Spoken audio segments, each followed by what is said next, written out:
129 Allah Subhanahu wa taala berfirman, ini adalah doa Nabi Ibrahim kepada Allah Subhanahu wa taala. Rabbana wab'ats fihim rasulan minhum. Rabbana, ya Allah, wab'ats, ya Allah, utuslah fihim, kepada mereka kaum Nabi Ibrahim, rasulan minhum, rasul dari kalangan mereka sendiri,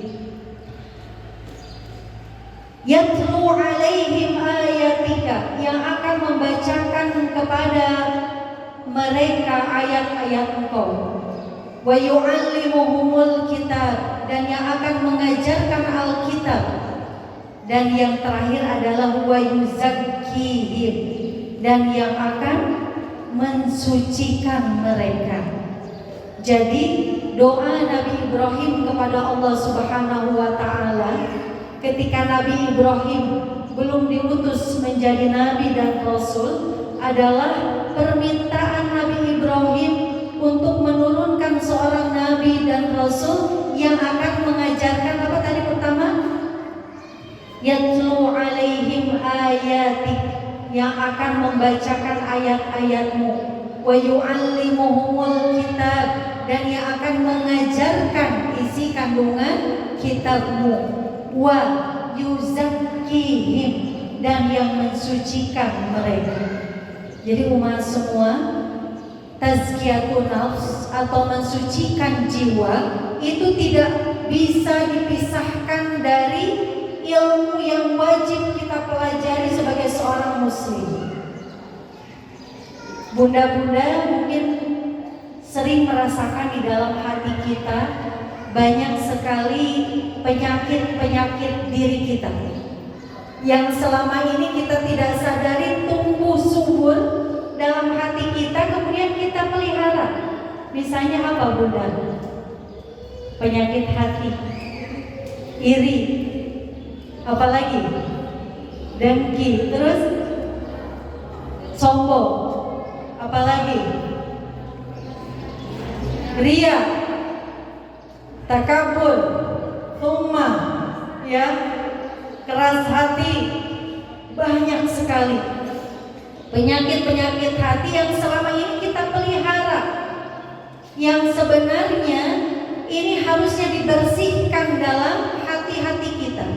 Coba kita lihat ya, bagaimana kita melihat pentingnya ilmu untuk mensucikan jiwa ini. Pertama digambarkan dalam surah An-Nazi'at ayat 18-19. Nabi Musa alaihi wassalam menyeru Fir'aun. Beliau mengatakan dalam surah An-Nazi'at ini, Bismillahirrahmanirrahim, faqul, maka katakanlah wahai Fir'aun, hallaka ila an tazakka, apakah ada keinginan di dalam hatimu untuk membersihkan hati?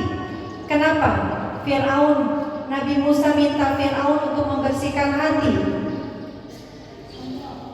Karena Fir'aun sombong, takabur, mengaku sebagai Tuhan.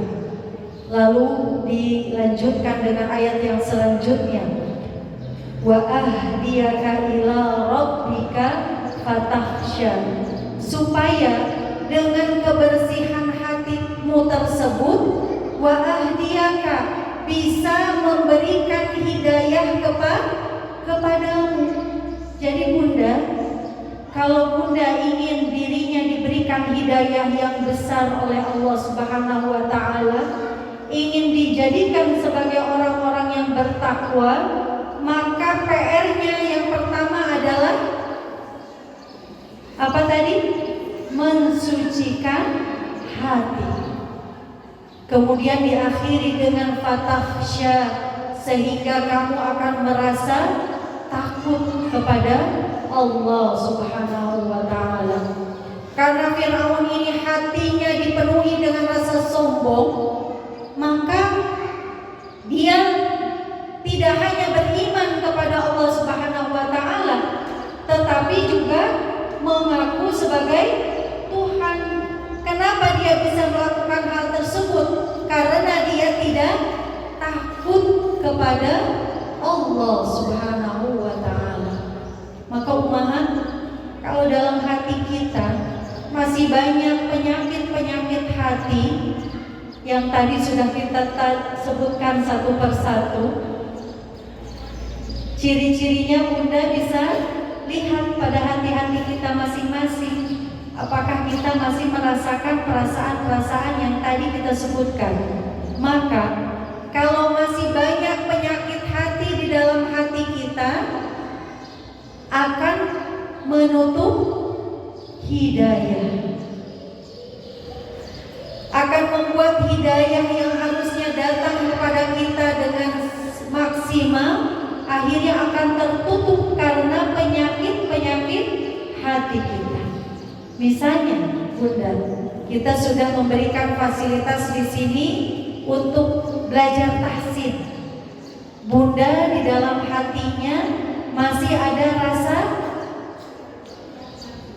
sombong.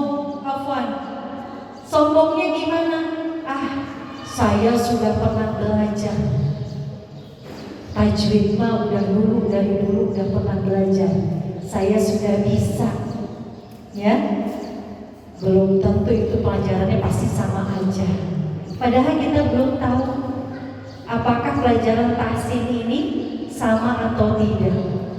Saya ingin menyampaikan bahwa pelajaran tahsin yang kita pelajari di Iqra Tartila At-Tahirin ini adalah pelajaran tahsin yang memiliki riwayat dari Imam Hafiz yang bisa dipertanggungjawabkan secara urutan sanadnya.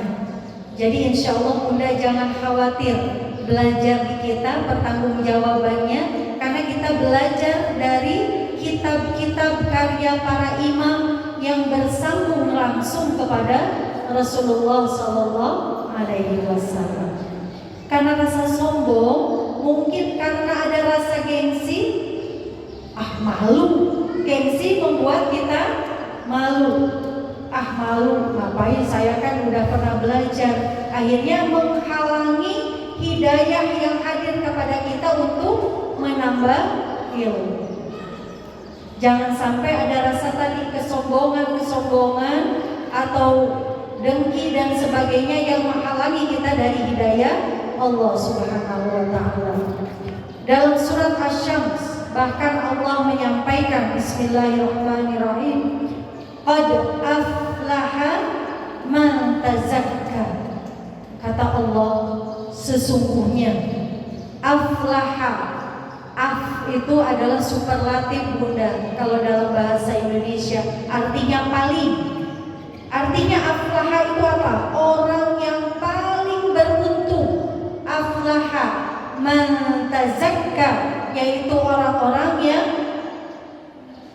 terus, ta itu adalah pengulangan, berproses. Man tazakka, selalu terus-menerus berusaha memperbaiki, membersihkan hatinya dari segala macam rasa penyakit-penyakit hati. Maka kata Allah Subhanahu wa taala, barang siapa yang selalu berusaha untuk membersihkan hatinya, merekalah orang-orang yang beruntung, paling beruntung. Kenapa disebut paling beruntung, Bunda? Kembali lagi tadi kepada yang kita bahas. Karena orang-orang yang senantiasa membersihkan hatinya adalah orang-orang yang akan mendapatkan hidayah maksimal dari Allah Subhanahu wa ta'ala. Kemudian surah Asy-Syams ini ditambahkan dengan pernyataan, dengan kalam Allah yang lain. Waqad, kembali Allah bersumpah kembali, waqad khaba, dan merugilah, man dassaha, orang-orang yang mengotorinya, mengotori hati.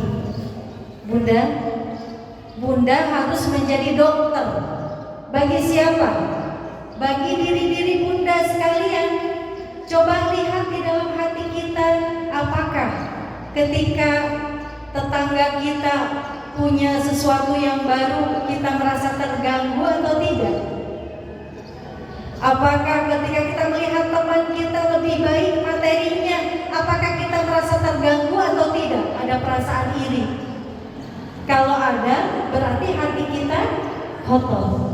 Atau misalnya bunda melihat temannya lebih pintar, lebih rajin ibadahnya, tapi bunda hatinya tidak merasa tergerak, tidak merasa iri dalam kebaikan, berarti kita hatinya masih kotor. PR bagi kita untuk tazakka, untuk senantiasa berusaha membersihkan hati-hati kita. Bunda, saya juga sering bunda terus berusaha sampai sekarang membersihkan hati. Kalau ada di dalam hati ini perasaan tidak suka, misalnya ya, ada ustazah lain di majelis lain punya jamaah yang banyak, ada sedikit rasa tidak nyaman di dalam hati kita, saya berusaha untuk menghilangkan perasaan itu. Kenapa? Justru kita harus senang, harus bangga melihat ada guru lain memiliki jamaah yang banyak. Kenapa? Berarti sinar hidayah datang melalui perantara ustadz-ustadzah tersebut. Jadi para guru, para ustadz-ustadzah juga terus harus berusaha untuk membersihkan hati. Misalnya jamaah ada yang sikapnya kurang baik, kurang berkenan, maka saya tidak boleh berkeras hati, tidak boleh kasar, menanggapinya dengan cara yang salah, menegurnya di depan umum.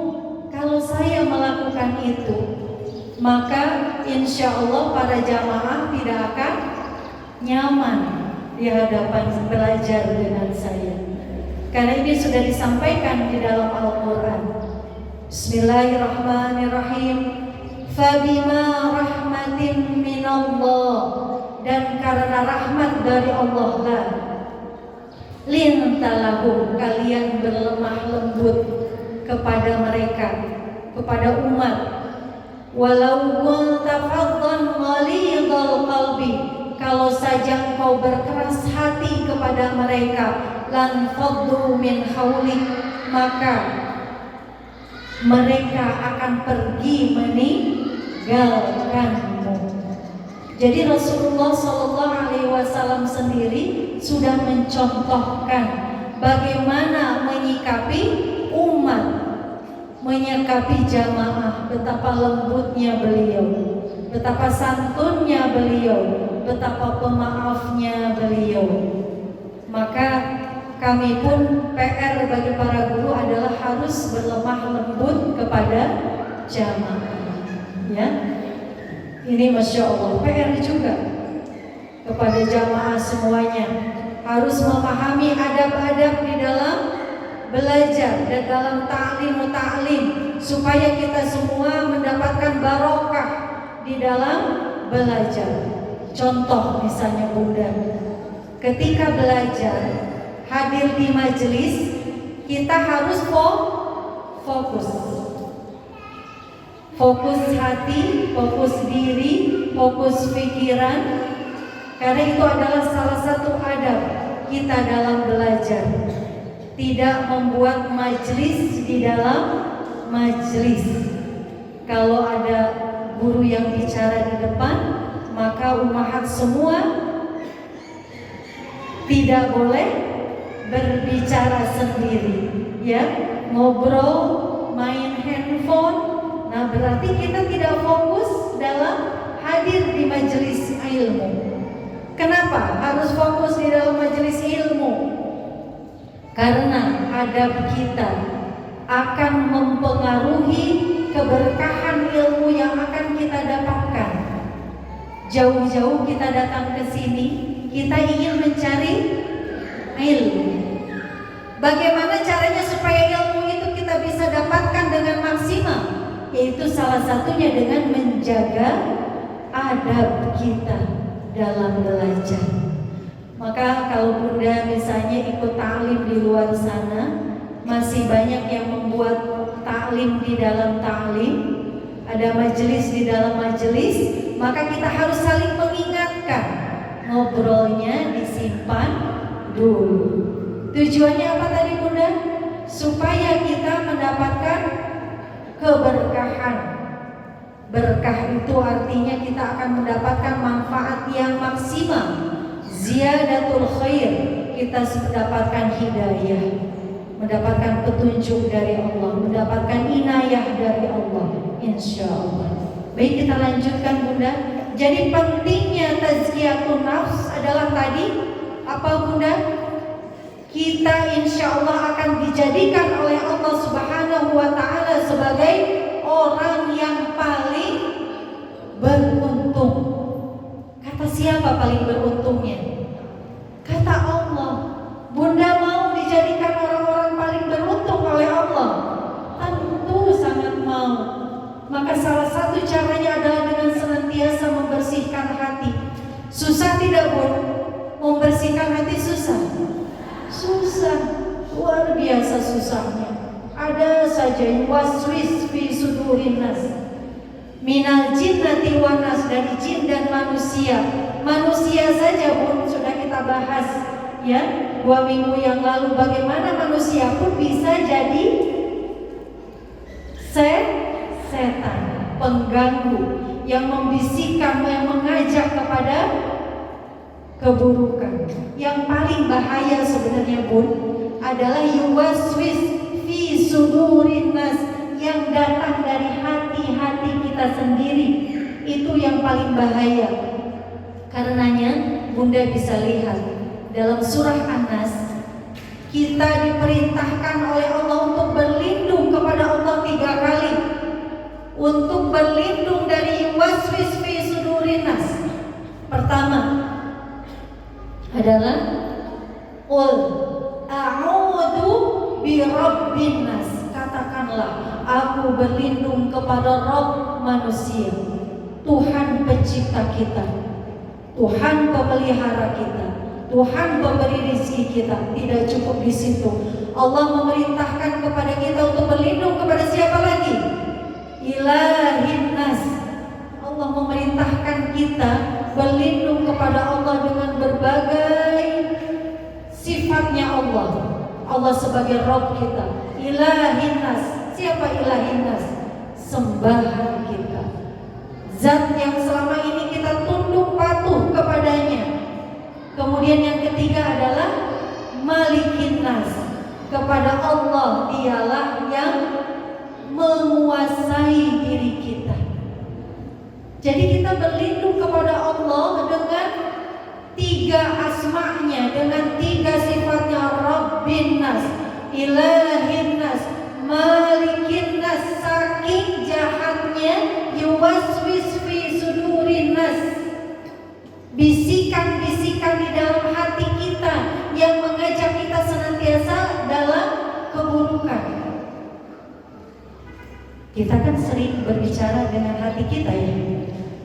Hei, tuh lihat tetangga beli apa? Bunda lagi ngaji aja, di saluran kiri kanan itu muncul tuh yuwaswis fi sudurin nas. Bisa komen, lihat si ini dandanannya begini, komen. Lihat si itu, komen. Lihat bu guru, komen. Itulah yuwaswis fi sudurin nas yang sangat jahat, yang akan menumbuh-suburkan penyakit-penyakit hati di dalam hati kita. Makanya Allah memerintahkan kita berlindungnya itu 3 kali. Saking kuatnya pengaruh yuwaswis fi sudurin nas. Jadi Bunda, makanya dikatakan orang yang paling kuat itu siapa? Bukan Samson, bukan orang yang bisa ngangkat beban terbesar. Siapa yang paling kuat? Merekalah orang-orang yang bisa bertarung dengan hawa nafsu. Itulah yang berasal dari yuwaswis fi sudurin nas itu? Bunda, emang kalau teman-teman sering ngajak kepada keburukan? Enggak juga ya, jarang juga. Jadi Bunda selama ini bertarung dengan siapa? Diri sendiri. Itu PR-nya buat kita. Ya Bunda, jadi Masya Allah, mudah-mudahan Allah berkenan memberikan kita kekuatan supaya kita bisa belajar tazakka, membersihkan hati-hati kita dari segala macam iri dengki, khawatir, suudzon. Suami telat sedikit suudzon, itu penyakit hati bukan? Suami telat sedikit nginep semalam mulai risau, nginep 2 malam mulai bertanya-tanya, nginep 3 malam, oh jadi seperti itu. Yang keluar apa Bunda? Suudzon kepada suami. Pada suami di luar sana lagi kerja keras, menunaikan tanggung jawabnya di medan jihad, lagi berjihad mencari nafkah. Kita di rumah malah suudzon. Apa hal yang terjadi kemudian ketika datang? Suami disambut dengan ceramah, cemberut, tidur di belakangin dan sebagainya. Kunaon mama? Jawabnya sendiri. Oh, kata suami teh ya. Jadi kita sibuk dengan pikiran sendiri yang hembuskan oleh hati kita masing-masing. Bunda sering nggak suudzon kepada orang? Sering. Yang paling sering dikorbankan siapa? Ya suami. Ya, anak-anak. Kasihan mereka tuh korban-korban kita. Coba Bunda, para salafus salih menyampaikan, apabila kita berhadapan dengan saudara kita, kemudian kita mendapatkan kabar yang kurang baik, maka carilah 1001 alasan yang akan membuatmu tetap husnudzon kepada saudara. Jadi Bunda, lain kali kalau suami telat, mikirnya apa Bun? Oh mungkin macet. Oh mungkin ada rapat penting. Oh mungkin sehingga sampai suami pulang kita tetap bisa tersenyum. Ya. Kalau kata Bunda Aisyah Dahlan, ya, salah satu tipsnya ya bagi para bunda ketika menghadapi suami baru datang, ya, Bunda kalau lagi jengkel itu di belakang harus belajar senyum dulu. Jadi ketika suami datang, senyumnya udah beneran, nggak senyum campur jengkel. Kenapa Bun? Senyum keki. Insya Allah Bunda ya, kita tuh makanya Rasulullah SAW ketika Isra wal Mi'raj melihat neraka itu sebagian besar isinya adalah para wanita. Padahal potensi amal bagi seorang wanita itu sangat banyak. Tetapi kenapa menjadi para penghuni neraka? Karena salah satunya tidak pandai bersyukur kepada para suami, ya. Suami salah sedikit, oh emang abang gak pernah sayang sama adik? Emang abang tuh ya gak pernah pengertian sama adik? Jadi semua kebaikan-kebaikannya dihilangkan. Itulah kita para wanita. Alhamdulillah, subhanallah. Ya baik Bunda, kita lanjutkan. Dari ayat-ayat di atas, Bunda sudah bisa melihat bahwa sesungguhnya tazkiyatun nafs adalah pelajaran utama dari para rasul. Tujuan pokok bagi seorang yang bertakwa, bahkan menentukan keselamatan kita atau kecelakaan kita di dunia dan akhirat. Tapi kita sering lupa Bunda, bahkan majelis-majelis jarang mempelajarinya. Kita sibuk belajar apa? Belajar fikih, belajar tata cara sholat dan sebagainya. Tapi banyak yang akhirnya lupa dengan pelajaran tazkiyatun nafs. Padahal ini adalah salah satu pelajaran utama yang harus kita pelajari, pahami, kemudian amalkan. Kita lihat Bunda, tazkiyatun nafs itu pertama artinya adalah tatahhur. Tatahhur itu artinya terus menerus berupaya untuk membersihkan. Kemudian setelah dibersihkan hati kita, dengan cara apa dibersihkannya Bun? Banyak-banyak istighfar. Ketika kita merasakan penyakit-penyakit hati, suudzon, istighfar. Iri dengki, istighfar. Khawatir dengan kondisi ekonomi, takut dengan masa depan, istighfar. Itu penyakit hati. Sombong, istighfar. Kita tahu ini salah, istighfar, astagfirullahaladzim. Istighfarnya harus sesungguhnya, istighfarnya harus dari hati, istighfarnya harus sepenuh hati. Supaya apa? Penyakit-penyakit hati kita itu tadi bisa tatahhur, dibersihkan dalam hati-hati kita. Kemudian apa? Kemudian adalah tahakkuk. Tahakkuk itu artinya, Bunda, setelah bersih hati kita, berkurang iri dengki, kita jaga di dalam kehidupan sehari-hari. Bunda kalau sudah bisa mengendalikan iri dengki, muncul sedikit, tahan, jaga. Ada keinginan waswis fi sudurinas, ingin dengki lagi, ingin prasangka buruk lagi, jaga, cari alasan. Kemudian ketika iri dengki kepada teman atau tetangga, kembalikan kepada Allah.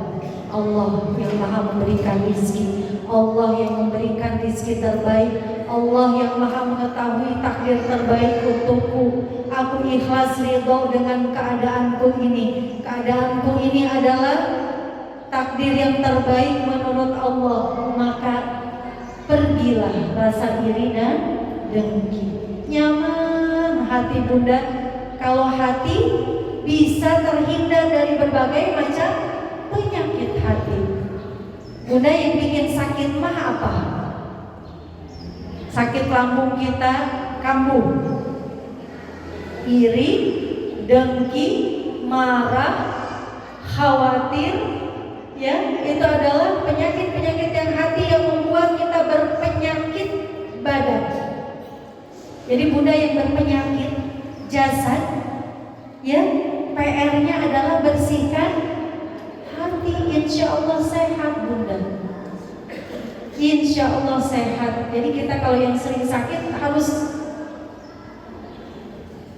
lihat diri kita, apakah banyak penyakit-penyakit hati di dalam diri kita. Jadi tadi prosesnya apa Bunda? Yang pertama tatahhur, bersihkan. Yang kedua tahakkuk, pakai, amalkan dalam kehidupan sehari-hari, jaga. Yang ketiga adalah takhalluk, hiasi dengan akhlak-akhlak yang baik. Tadinya pemarah ganti dengan sabar, sabar, terus bersabar, sabar. Mau marah, tahan, tarik nafas. Mau marah ke anak, pergi ke belakang. Kalau udah gak tahan, jangan marah. Mau nyubit, tahan, mendingan kita pergi wudu dan sebagainya. Mau marah sama suami, mendingan pergi ke belakang. Sabar, belajar sabar. Doa, doa, ya Allah, berikanlah kesabaranmu ya Allah. Bunda suka doa minta sabar? Suka? Doa sama Allah karena sabar itu berat. Bahkan di dalam Al-Quran disampaikan innaha lakabiratun, sabar itu berat, illa 'alal khashi'in, kecuali bagi orang-orang yang khusyuk. Apa maksud khusyuk ini? Alladzina yadhunnuna ila orang-orang yang berharap bertemu dengan Allah, ila mulaqu rabbihim, akan bertemu dengan Allah. Jadi Bunda, sabar itu berat, kecuali orang-orang yang rindu kepada Allah, kecuali orang-orang yang betul-betul berharap hanya ridhonya Allah Subhanahu wa ta'ala. Baik Bunda, untuk kitab Tazkiyatun Nafs ini saya akhiri dengan sebuah tips. Tipsnya adalah kalau Bunda ingin kita hatinya bersih, coba perbaiki ibadah kita kepada Allah Subhanahu wa ta'ala. Kita lihat Bunda, sholat kita. Kalau sholatnya benar, Rasulullah SAW bersabda, Inna sholata tanha anil fahsya'i wal munkar. Kalau sholat kita benar, sesungguhnya sholat kita itu tanha, akan menjaga kita, mencegah kita anil fahsya'i wal munkar, dari perbuatan keji dan munkar. Bunda, sholatnya gimana? Sudah khusyuk? Apakah sudah tumanina? Apakah sudah nikmat? Apakah sudah membuat Bunda bisa mencucurkan air mata? Apakah sudah membuat kita merasa tenang ketika sudah sholat? Kalau Bunda habis sholat masih merasakan gelisah gundah di dalam hati, berarti sholatnya belum khusyuk, sholatnya belum tumanina, sholatnya belum sesuai dengan kaidah dan tuntunan Rasulullah Sallallahu Alaihi Wasallam, sehingga sholatnya tidak melahirkan, mencegah dari keji dan munkar. Sholat tapi masih culang ke orang tua dan suami, sholat masih emosional, sholat masih sombong, berarti sholatnya belum bisa melahirkan tadi, mencegah dari perbuatan keji dan munkar. Berarti PR kita apa Bunda? PR kita adalah kita perbaiki ibadah kita, karena ibadah yang benar akan membuat kita mampu menjaga mata kita, seluruh panca indera kita dari perbuatan buruk, sehingga akan pergi semua penyakit-penyakit hati di dalam hati kita. Di akhirat yang paling berat itu dosa yang akan membuat membebani kita di alam hisab nanti, dosa kita kepada Allah atau dosa kita kepada manusia. Nah Bunda tahu, yang membuat kita banyak dosa kepada sesama manusia itu apa? Akhlak kita, lisan kita. Kita sadar betul kita sering menyakiti hati teman, menyakiti hati suami, menyakiti hati anak, menyakiti hati orang tua, dan itu dosa-dosa besar. Maka PR kita harus memperbaiki, membersihkan hati kita masing-masing. Jadi pun kalau ada yang waswis sudurinas, apa? Tolak, suruh pergi, jauhi. A'udzubillahi minasyaitonirrajim. Baca ta'awud Bunda ya. A'udzubillahi minasyaitonirrajim. Ta'awud. Wallahu a'lam bishawab. Alhamdulillah.